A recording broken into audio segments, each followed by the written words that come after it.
분명 나를 생각해서 해주는 말 같은데 계속 반복해서 듣게 됐을 때 마냥 잔소리로 들렸던 경험이 있으신가요? 아무리 좋은 말이어도 너무 자주 내뱉으면 우리의 인간관계는 이렇게 됩니다. 오늘은 여러분과 함께 아무리 좋은 말도 자주 하면 안 되는 이유 7가지에 대해 알아보려고 합니다. 첫 번째, 상대방에게 해결책을 제시하지 마라. 상대방이 푸념하거나 물어봤을 때 다짜고짜 해결책을 제시하려 드는 것은 때때로 자칫 대화의 장애물이 될 수 있다. 사람들은 자신의 이야기에 귀 기울여 주길 바라며 때로는 해결책을 찾기보다는 단지 들어주는 것만을 원한다. 이는 공감의 표현이다. 공감 없이 잘 듣지 않고 서둘러 대답하는 것은 대화를 어렵게 만들 뿐이다. 그러니 상대가 말을 할 때 해결책을 제시하려 하지 말고 그저 경청하는 것에 집중하라. 많은 이들이 이 간단한 진리를 간과한다. 잘 듣는 것, 이것은 사랑의 한 형태이며 가장 소중한 선물 중 하나다. 우리 마음이 자신의 생각과 감정으로 가득 차 있다면 상대방의 말에 진정으로 귀 기울이기란 쉽지 않다. 우리의 무분별한 대답은 적절치 않을 수 있으며 오히려 대화의 흐름을 막을 수 있다. 따라서 적절한 대답이 떠오르지 않을 때는 단순히 그렇군요라고 말하며 상대방의 이야기에 귀를 기울이자.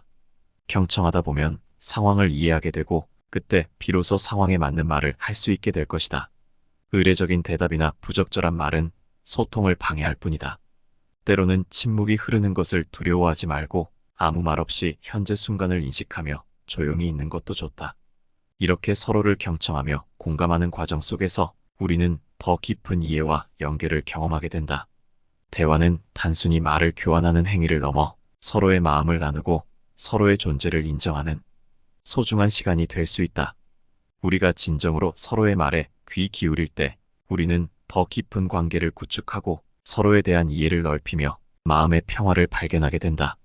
이것이야말로 진정한 소통의 미학이다. 두 번째, 지적과 충고하지 마라. 지적과 충고는 서로의 발전을 방해하는 행위이다. 특히 부모와 자식 사이에서 이러한 행위는 극히 신중해야 한다. 이는 관계의 균열을 일으킬 수 있는 위험한 길이 될 수 있다. 상대방을 배려하는 마음이 없이 이루어진 좋은 의도의 말일지라도 상대방에게는 스트레스를 주고 예상치 못한 반응을 불러일으킬 수 있다. 이는 마치 무법자가 일방통행하는 것처럼 배려도 없고 아무 의미도 없는 일이 될 수 있다. 이로 인해 불필요한 지적이 이어지고 그 결과로 불쾌감과 화가 돌아오며 원만했던 시간이 다툼으로 얼룩지는 악순환에 빠질 수 있다. 우리가 서로에게 진정으로 필요한 것은 상대방의 성장을 방해하는 지적이나 충고가 아니라 서로를 온전히 바라보고 격려하는 것이다. 가르치려는 마음이나 걱정하는 마음이 아니라 다정한 마음에서 비롯된 진심 어린 격려를 통해 우리는 서로의 진정한 빛을 발견할 수 있다. 서로의 잠재력을 인정하고 그것을 격려함으로써 우리는 함께 성장할 수 있는 긍정적인 환경을 만들어 나갈 수 있다. 따라서 우리는 서로의 발전을 위해 상대방에게 진정한 이해와 격려를 제공하는 것이 중요하다. 이를 통해 우리는 서로의 성장을 지원하고 더 나아가 가족 간, 친구 간의 관계를 보다 깊고 의미 있는 것으로 발전시킬 수 있다. 이러한 접근 방식을 통해 우리는 서로에 대한 이해를 깊게 하고 깊은 인간관계를 맺을 수 있다. 서로를 격려하고 지지하는 것, 이것이야말로 우리 모두가 함께 성장해 나가는 데 있어 가장 중요한 요소이다. 세 번째, 생각 없이 아무 말이나 뱉지 마라. 말을 굉장히 쉽게 뱉고 자기가 무슨 말 하는지도 모르는 채 그냥 나오는 대로 말하는 사람이 있다. 이런 행동은 사람을 쉬워 보이게 만드는 대표적으로 행동이다. 이런 행동이 계속되면 사람들은 그 사람을 실없는 사람 취급하고 그 사람의 말을 신뢰하지 않게 된다. 결국 아무리 맞는 말을 하더라도 그 사람이 하는 말은 일단 무시하게 되고 하찮은 말이 되게 된다. 의사소통이라는 것은 인간관계에서 매우 중요한 역할을 한다.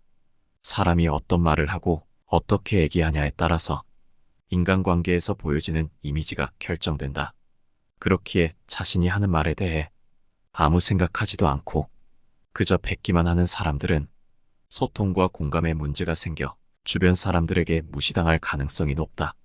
시험을 제대로 못 봤다는 상대방에게 그게 뭐가 중요해라고 말하며 위로와 격려라며 말을 하는 사람, 친구 아들은 취업을 못하고 있는데도 그저 자기 자식 자랑에만 열 올리는 사람. 친구가 고민 상담을 요청하여 진지한 얘기를 하고 있는데 갑자기 배고픈 것이 떠오른다며 점심 메뉴는 뭐 먹을지 물어보는 사람. 이런 행동은 같이 대화하는 상대에게는 굉장히 모욕적이거나 무례하다고 여겨지기 마련이다. 이런 사람들은 신기하게도 자기가 잘못했다는 사실을 잘 모른다. 상대방의 반응과는 아무 상관없이 자신은 이런 의도가 없었다는 것처럼 바보같이 해맑게 말한다. 자기가 무슨 말을 하는지 생각하지 않고 나오는 대로 말하는 사람은 상대의 상황에 맞게 대처하는 것이 아니라 그저 자기 자신이 우선이기에 자기가 하고 싶은 말부터 해버리는 경향이 있다. 상황을 살피거나 하지 않고 지금 당장 떠오르는 것을 먼저 말한다. 그렇기에 이들은 이기적이고 자기애적일 수 있으며 상대의 의견은 뒷전이고 오직 자신의 의견이 중요한 것처럼 행동한다. 그렇기에 인간관계에서도 결국 자기 말만 하고 끝내는 것과 다르지 않기에 몇 번 대화를 나눠본 사람들은 이런 사람이라면 진절머리가 난다고 한다. 이런 답도 없는 대화를 반기는 사람은 세상 그 어디에도 없다. 이런 사람들끼리 만나서 대화를 나누면 서로 자기 얘기만 하느라 대화라는 것은 성립되지 않고 다른 사람들이 봤을 때는 그저 혼잣말 하는 것처럼 보인다. 인간관계에서는 그 사람이 능력이 있더라도 상대 상황을 살피지 않고 자기 하고 싶은 말만 하는 사람은 아무도 좋아하지 않는다. 특히 생각 없이 말하는 사람이 한 번이라도 아픈 부분을 건드렸을 땐 다시는 그 사람을 상대하고 싶지 않게 되고 그 사람 말은 들을 가치가 없는 쓰레기 같은 말로 치부하게 된다.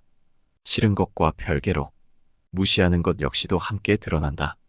그렇기에 우리는 말의 중요성에 대해 알아야 한다. 상대방의 상황은 물론 말하는 방식에도 유의해서 말해야 한다. 만일 내가 이런 사람 같다면 생각 없이 말하는 행동을 바로 잡아야 소중한 사람들과도 오래 갈 수 있고 남에게 무시당하는 일도 막을 수 있는 것이다. 네 번째, 가족 간의 돈 얘기 절대 하지 마라. 요새 잘 나간다고 말하거나 돈이 좀 생겼다고 말하면 갑자기 주변에 사람들이 찾아오기도 한다. 연락도 주고받지 않던 친척에게 연락이 오거나 가족들과 한 다리 건너 아는 사이 등 여러 부류의 사람들이 찾아온다. 이들은 항상 좋은 정보가 있다면서 무언가를 권유하고는 한다. 평소에는 안부를 주고받지도 않았고 인간관계를 딱히 맺지도 않았는데 가족들로 인해 돈이 조금 있다는 사실이 알려지면 서로서로 부탁을 하러 찾아온다. 그 부탁에는 영업을 권유하는 것도 있고 투자를 해서 돈을 불려주겠다는 말도 있다.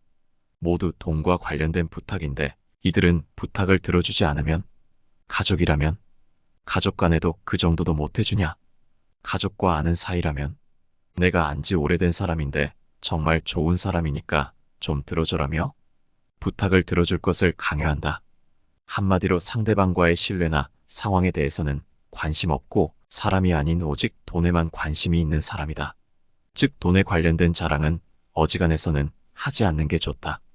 돈 얘기를 하는 순간 지금까지의 인간관계와는 모든 것이 어려워진다. 자신의 입장을 설명할수록 상대방은 서운해하고 내 돈인데도 상대가 자기 돈처럼 여기는 짜증나는 상황을 만난다. 내가 잘 될수록 이런 상황은 더욱 악화된다. 자랑할 의도가 아니었어도 돈을 잘 번다는 얘기는 안 하는 것이 좋다. 아무 의도 없이 자신의 수익을 말했다가 이런 일이 벌어지는 경우가 있다. 주위에서 자기에게도 좀 달라는 사람이 나타나고 가족들은 자신을 챙겨줄 것을 기대하게 된다. 어려운 일이 생겼다. 급하게 돈이 필요하게 됐다고 말하는 친구가 갑자기 생겨난다. 이 때문에 인간관계는 더 골치 아파진다. 상대가 실망할까봐 걱정하고 어떻게 거절해야 하나 신경 쓴다. 이런 사람들은 진정한 친구라고 볼 수 없다. 시간이 갈수록 이런 사람들은 내 상황에 관심이 거의 없다는 사실을 들통나게 된다. 잘난 사람 잘 나갈 때 덕 좀 보겠다는 못된 심보를 가지고 있기 때문이다. 잘 나갈 때는 형, 아우하며 지내지만 내가 어려워졌을 때는 결코 도와주지 않는다.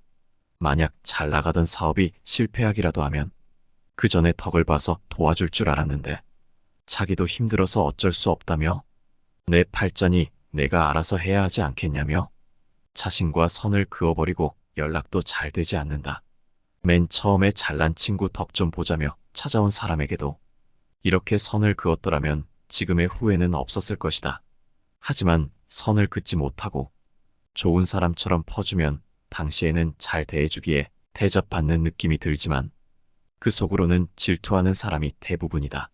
그 돈이 내 돈이었으면 하는 욕심만 쌓이면서 마음 한편엔 상대가 은근히 망하길 바라기도 한다. 앞에서는 웃으며 좋은 말만 하지만 뒤돌아서서는 깎아내리기 일수다. 아무리 가까운 사람이라도 통장을 보여주거나 이만큼 벌었다며 돈 자랑은 절대 하지 마라. 그 후 바뀔 인간관계를 감당할 자신이 없다면 지금의 돈 얘기가 상대의 욕심과 질투를 폭발시킬 수 있다는 것을 명심하여야만 한다. 그동안 아무 탈 없이 잘 지내왔어도 돈이 많은 것을 알린 순간 없던 불화도 생겨나기 쉽다.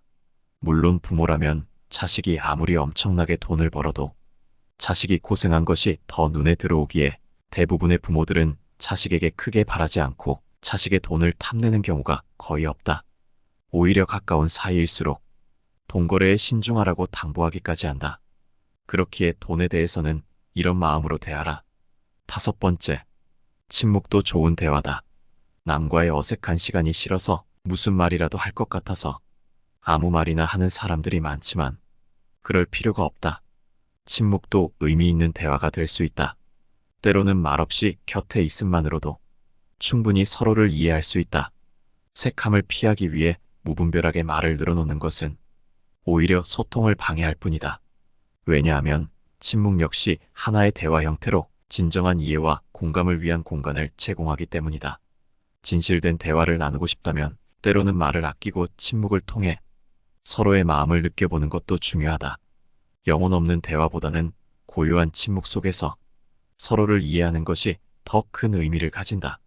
사람들과 만났을 때 일상적인 이야기들로 시간을 채우기보다는 함께 산책을 하거나 여행을 떠나보는 것은 어떨까? 말이 많지 않아도 함께하는 시간 속에서 서로를 더 깊이 이해하게 되고 편안한 침묵 속에서도 서로가 서로에게 얼마나 소중한지 깨닫게 될 것이다. 이러한 경험들은 우리에게 진정한 소통이 무엇인지를 가르쳐준다. 침묵 속의 대화는 때때로 말로 표현할 수 없는 깊은 감정과 생각을 전달해준다. 그렇기에 침묵은 결코 부정적인 것만이 아니라 서로 간의 이해와 공감을 높여주는 소중한 시간이 될 수 있다. 그러니 다음번에 누군가와 함께할 때는 굳이 말로서만 소통하려 하지 말고 함께하는 침묵을 통해 서로의 마음을 느껴보자. 이런 시간들이 우리에게 진정한 의미와 가치를 전달해 줄 것이다. 서로의 존재를 인정하고 함께 있는 순간 자체를 즐기며 말없이도 서로를 이해할 수 있는 깊은 관계를 만들어 나가는 것, 이것이 바로 진정한 소통의 시작이다. 6번째, 정치 얘기하지 마라. 세상에 절대 하면 안 되는 얘기 3가지를 뽑으라 하면 대부분은 돈, 정치, 종교를 손에 꼽는다. 이 중에서도 함께 대화를 나눌 때 가장 크게 다투는 주제는 바로 정치 얘기이다. 실로 인류의 역사는 다양한 정치적 갈등과 충돌을 겪어왔다. 정치는 국가와 사회의 운명을 좌우하는 중요한 영역이라 할 수 있기에 사람들이 관심을 갖는 주제이다. 종종 이 문제는 사람들의 이념, 가치관, 정치적 성향과 깊이 연관되기에 각자의 견해와 의견을 제시할 때 서로의 입장을 이해하고 존중하는 것이 무척이나 중요하지만 현실적으로는 이렇게 정치 얘기를 하는 사람들은 거의 찾아볼 수가 없다. 사람들은 자신의 정치적 견해에 대한 강한 신념과 편견을 가지고 있으며 자신의 입장을 강력하게 주장하기에 반드시 다툼이 일어난다.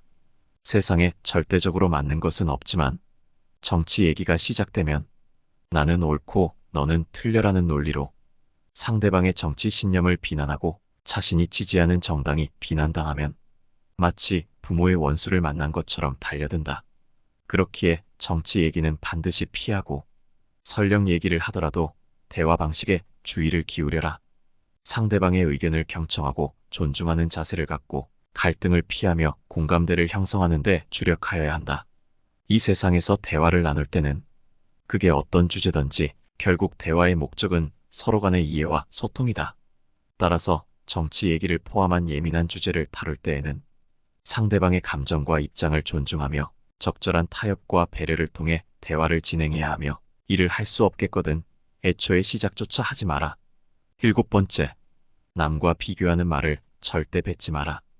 직접적으로 지적당하는 일보다도 사람의 기분을 더 비참하게 만들고 복수하고자 이를 갈게 만드는 것은 다른 사람과 비교당하는 일이다.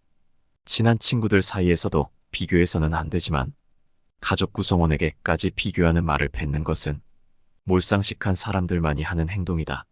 사람들이 남과 비교하는 말을 하게 되면 그 사람이 누구든 아무리 성격이 좋든 관계없이 마음에 큰 상처를 받고 비참해지며 때로는 복수의 욕망을 자극하게 된다. 나에게 반드시 화로 돌아올 수도 있으며 비교당하는 일은 사람들을 괴롭히고 무력감을 느끼게 하여 상대방의 발전 가능성을 짓밟는 행위이다. 인생은 각자의 고유한 여정이며 우리는 서로 다른 경험과 능력을 가지고 있다. 이러한 다양성은 인간 사회가 아름다운 점이고 인간 사회가 잘 유지되게 만드는 축복이다. 모두가 한 가지 일만 똑같이 잘한다면 이 세상은 돌아가지가 않는다. 서로의 장점과 단점은 모두 달라야 정상이다. 따라서 남과의 비교는 공정하지 않으며 개인의 능력과 가치를 정확하게 측정할 수조차 없다. 우리가 비교를 해야 할 것은 어제의 나와 오늘의 나를 비교하는 것이지 다른 사람들끼리 비교하는 것은 사실 말이 안 되는 일이다. 만일 누가 나를 비교한다 하더라도 자신을 인정하고 스스로 자랑스러워하며 다른 사람들과의 비교에 사로잡히지 않아야 한다. 사람은 자신의 장점과 발전 가능성에 초점을 맞추어 개인적인 성장을 추구해야 한다. 비교의 함정에 빠지지 않기 위해서는 남과의 비교를 피하고 각자의 긍정적인 측면을 발전시키는 데 집중해야 한다. 오늘 함께 알아볼 지혜는 여기까지입니다. 말이라는 것은 아무리 좋아도 적당해야 한다고 생각합니다. 여러분의 생각은 어떠신가요? 여러분의 소중한 의견은 댓글로 남겨주시기를 바랍니다. 항상 감사하다는 말씀드리며 영상은 이것으로 마치도록 하겠습니다. 항상 시청해주셔서 감사합니다. 내 삶을 바꾸는 지혜였습니다.